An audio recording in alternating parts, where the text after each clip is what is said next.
সাল ১৯৪০। ভাগ্যের সন্ধানে মাত্র ১১ বছর বয়সের একটি বালক পাড়ি দিয়েছিল কলকাতার পথে। একটি বিজনেস দাঁড় করিয়ে সেখানে তার ভাগ্যের পরিবর্তন করবে। ফুটপাতে ঘুমিয়ে রাস্তায় রাস্তায় ফল বিক্রি করে একসময় সে তৈরি করেছিল বাংলাদেশের সবচেয়ে বড় business empire, Akij group of company. আকিজউদ্দিনের জন্ম ১৯২৯ সালের খুলনা জেলায় একটি ছোট গ্রামে। পরিবারের আর্থিক টানাপোড়েনের কারণে পড়ালেখা বাদ দিয়ে সে তার বাবার সাথে জমিতে চাষাবাদের কাজ করত। কিন্তু সে ছোটবেলা থেকে মনে প্রাণে বিজনেস করতে চাইতো। সে চাইতো একটা দোকান দাঁড় করাবে এবং সেখানে সে গ্রোসারিজ আইটেম বিক্রি করবে। কিন্তু তার বাবার সেখানে গুরুতর আপত্তি ছিল। তার বাবা চাইতেন সে যেন জমিতে কাজ করে তার বাবার সাথে। একদিন তার বাবার সাথে রাগ করে সে বাড়ি থেকে চলে যায় তৎকালীন সমৃদ্ধ নগরী কলকাতার দিকে। তখন তার বয়স ছিল মাত্র ১১ বছর। পকেটে ছিল ১৫ টাকা। পরের দিন সকালে সে কলকাতার শিয়ালদা স্টেশনে গিয়ে পৌঁছায়।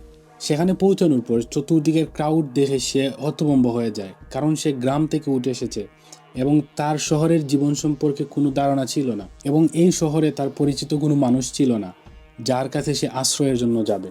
সেদিন রাতে সে স্টেশনের মধ্যে পেপার বিছিয়ে সেখানে ঘুমিয়ে পড়ে। পরের দিন থেকে সে ভাবতে থাকে কিভাবে সে নতুন একটি ব্যবসা শুরু করবে।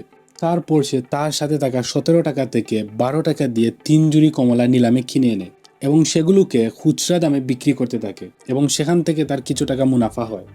ব্যবসার প্রতি তার ডেডিকেশন দেখে পাশের হোটেলের এক মালিক তাকে ১ টাকার বিনিময়ে থাকার এবং খাওয়ার ব্যবস্থা করে দিলেন, এবং সে কম দামে ফল কিনে সেগুলো খুচরা দামে বিক্রি করে সেখান থেকে কিছু আয় করতে থাকলো। কিন্তু সে কখনো একটা ব্যবসার মধ্যে সীমাবদ্ধ ছিল না। সে সব সময় অপরচুনিটির খুঁজে থাকতো। সে চাইতো বিভিন্ন ধরনের ব্যবসা করতে। তখন সে খেয়াল করলো ফেরিওয়ালারা বেনে করে ফল বিক্রি করছে এবং তারা হিন্দিতে ছন্দ বলে গ্রাহকদের আকৃষ্ট করে খুব ভালো মুনাফা করছে। কিন্তু সমস্যা হলো আকিজউদ্দিন হিন্দি জানতেন না। তখন তিনি হিন্দি জানে এমন একটি ছেলেকে তার বন্ধু বানালেন এবং তার কাছ থেকে হিন্দি শিখতে লাগলেন। তারপর তিনি নিজেও ফেরিতে করে ফল বিক্রি করতে থাকলেন, এবং তার ব্যবসা করার স্ট্র্যাটেজি অন্য সবার থেকে অনেক আলাদা ছিল, যার কারণে তিনি খুব ভালো মুনাফা করতে শুরু করলেন। সব কিছু ভালো চলছিল, তখন নেমে আসলো তার জীবনে এক বড় বিপর্যয়। আশেপাশের দোকানিরা যখন দেখলো নতুন একটি ছেলে অন্য শহর থেকে এসে ভালো মুনাফা করছে, তখন তারা হিংসার বশবর্তী হয়ে নিয়মভঙ্গের কিছু কারণ দেখিয়ে তার বিরুদ্ধে পুলিশে নালিশ করলো, এবং পুলিশ তাকে ধরে নিয়ে যায় এবং তার ৩ দিনের জেল হয়। সেই সাথে ৫০০ রুপি জরিমানাও করা হয়।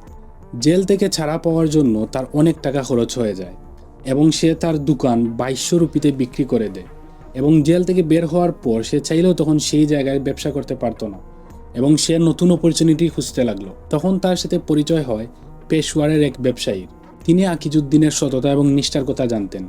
এজন্য তিনি আকিজউদ্দিনকে পেশওয়ারে গিয়ে ব্যবসা করার পরামর্শ দিলেন, এবং সেও তাতে রাজি হয়ে গেল এবং সেই ব্যবসায়ীর সাথে পেশওয়ারে চলে গেল। সেখানে গিয়ে সে আবার ফলের ব্যবসা শুরু করলো এবং সেই ব্যবসা থেকে ভালো মুনাফা করলো। পেশওয়ারে সে ২ বছর ব্যবসা করেছিল এবং সেখানে সে খুব ভালো মুনাফা করে ২ বছর পর আবার কলকাতা চলে আসে। কলকাতা আসার পর সে পুনরুদ্যমের নতুন ব্যবসা শুরু করে। কিন্তু সমস্যা যেন আকিজউদ্দিনের পিছুই ছাড়ছিল না। তখন চলছিল দ্বিতীয় বিশ্বযুদ্ধ।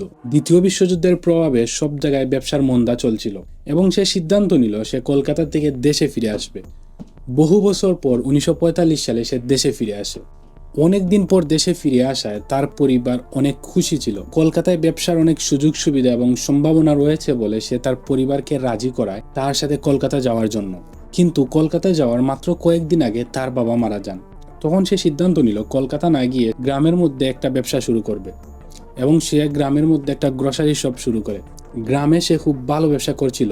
তখন তার সাথে তার বাল্যবন্ধুর পরিচয় হয়, যার বাবা ছিলেন সেই সময়ের বিখ্যাত বিধু বিড়ি বিক্রেতা। সে মাঝে মাঝে তার বন্ধুর বাড়িতে বেড়াতে যেত এবং সে দেখতো তার বন্ধুর বাবা কিভাবে বিড়ি তৈরি করেন, এবং এই বিষয়টা তাকে খুব আকৃষ্ট করত, এবং পরবর্তীতে সে বিড়ির ব্যবসা করবে বলে সিদ্ধান্ত নেয়।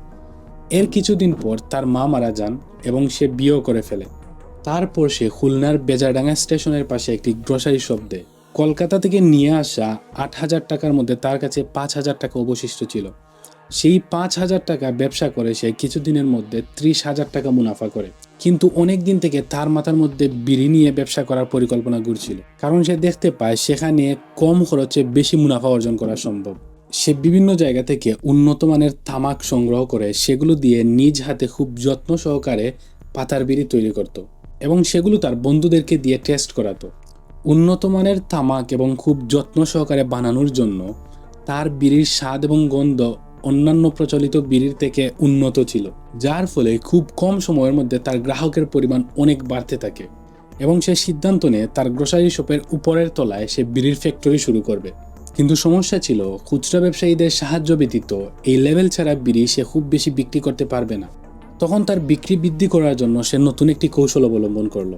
তৎকালীন সময় অনেক পপুলার ছিল ওয়াহাব বিড়ি, যার হাজার ছিল 9 টাকা। তখন আকিজউদ্দিন খুচরা ব্যবসায়ীদের 60 টাকায় হাজার দরে বিড়ি বিক্রি করতে থাকলো।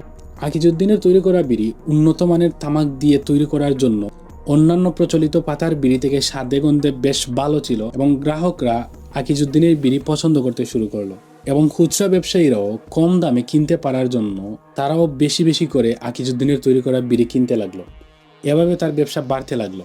তার মূল উদ্দেশ্য ছিল সস্তায় ভালো প্রোডাক্ট কাস্টমারদের দেওয়া এবং এভাবে একটি পপুলার ব্র্যান্ড তৈরি করা। কিন্তু তার এই সাফল্যে তার প্রতিদ্বন্দ্বী ব্যবসায়ীরা তার সাথে হিংসা করতে শুরু করে এবং একদিন রাতে আকিজউদ্দিনের সেই বিড়ির ফ্যাক্টরিতে আগুন ধরিয়ে দেয় এবং আগুনে তার গ্রোসারি শপ সহ সবকিছু পুড়ে ছারখার হয়ে যায়। তারপরও সে ভেঙে না পড়ে তার কিছু ব্যবসায়ী বন্ধুর সাহায্য সহযোগিতা এবং ব্যাংক থেকে লোন নিয়ে পুনরুদ্যমে আবার ব্যবসা শুরু করে। এভাবে আরো কিছুদিন চলতে থাকে এবং সে ব্যবসায় আরো উন্নতি করতে শুরু করে। 1954 সালে সে বিড়ি বিক্রির লাইসেন্স পায় এবং 1955 সালে আকিজ বিড়ি লেভেল লাগিয়ে সে বিড়ি বিক্রি করতে শুরু করে।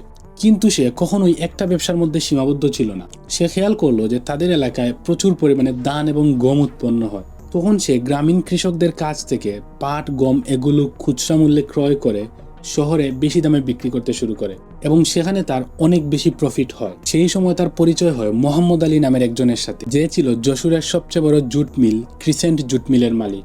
আকিজউদ্দিন এবং মোহাম্মদ আলীর খুব ভালো বন্ধুত্ব হয়ে ওঠে এবং মোহাম্মদ আলী আকিজউদ্দিনকে তার মিলের জন্য পাট সংগ্রহ করার দায়িত্ব দেন। সেই সময় পাট ছিল বাংলাদেশের প্রধান অর্থকারী ফসল এবং সেখানেও আকিজউদ্দিন খুব ভালো মুনাফা অর্জন করলেন। সেই সাথে বিড়ির ব্যবসাও চালিয়ে যেতে থাকলেন। 1957 সালে তার বিড়ির কোম্পানিতে কর্মচারীর সংখ্যা 150 জনে গিয়ে দাঁড়ালো। চাহিদা বেড়ে যাওয়ায় যশোরের বেনাপোল বন্দরের কাছে নাবারণ বাজারের পাশে 20 বিঘা জমির মধ্যে তিনি তার নতুন ফ্যাক্টরি শুরু করলেন এবং সেখানে আরো বেশি পরিমাণে বিড়ি ম্যানুফ্যাকচার করতে শুরু করলেন। কিন্তু ব্যবসা বড় হয়ে যাওয়ার জন্য তিনি তার এক বন্ধুর সাহায্য নিলেন, যার নাম ছিল আইয়ুব খান। এবং আইয়ুব খান তার পাশাপাশি ব্যবসার দেখাশোনা করতেন।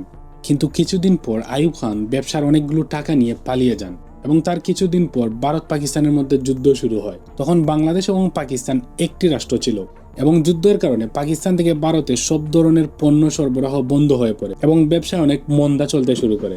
এমন অবস্থায় আকিজউদ্দিন চিন্তা করলেন এই পরিস্থিতিতে কি ব্যবসা করা যেতে পারে যা লাভজনক হবে।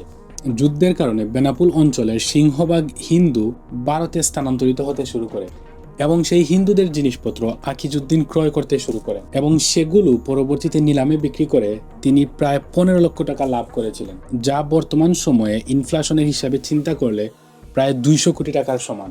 তখন পর্যন্ত তিনি খুলনা এবং যশোরের মধ্যে তার ব্যবসা সীমিত রেখেছিলেন। পরে তিনি তার ব্যবসার পরিধি বৃদ্ধি করার জন্য ঢাকার বিড়ির মার্কেটে প্রবেশ করার চিন্তা করেন।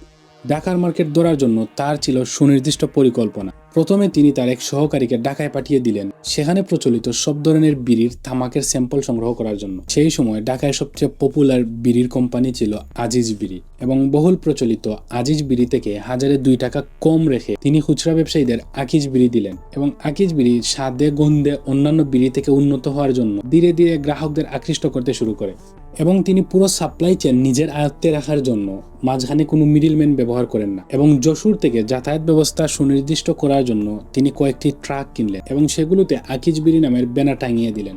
সেখান থেকে তার ভালো প্রচারণা হতে লাগলো। এছাড়াও তিনি রেডিও এবং অন্যান্য বিজ্ঞাপন মাধ্যমে তার বিড়ির প্রচারণা করতে শুরু করলেন। 1976 সালে তার বার্ষিক আয়ের পরিমাণ দাঁড়ালো 80 লক্ষ টাকা, যা তার সমসাময়িক প্রতিদ্বন্দ্বী কোম্পানি থেকে অনেক বেশি ছিল। তখন ঢাকার সবচেয়ে বড় টোবাকো কোম্পানি ছিল টোবাকো ইন্ডাস্ট্রি লিমিটেড। তখন সেটি লসে চলছিল এবং আকিজউদ্দিন 83 লক্ষ টাকায় সেই টোবাকো ইন্ডাস্ট্রি লিমিটেড ক্রয় করে নেন। এতে রাজধানীর মধ্যে তার একক আধিপত্য শুরু হয়।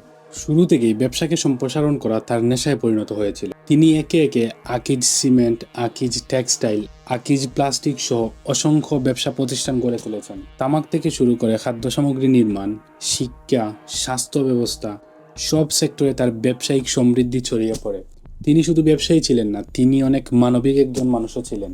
ব্যবসার পাশাপাশি গড়ে তুলেছিলেন স্কুল, কলেজ, মাদ্রাসা, হাসপাতাল, এতিমখানা সহ অসংখ্য মানব সেবামূলক প্রতিষ্ঠান এবং শত শত গরিব ছাত্রদের পড়ালেখার খরচ তিনি বহন করতেন। 2006 সালে এই শিল্পপতির মৃত্যু হয় এবং তিনি রেখে যান তার বিশাল সাম্রাজ্য, যার জীবনের প্রতিটি অধ্যায়ে ছিল সততা, নিষ্ঠা এবং পরিশ্রমের গল্প।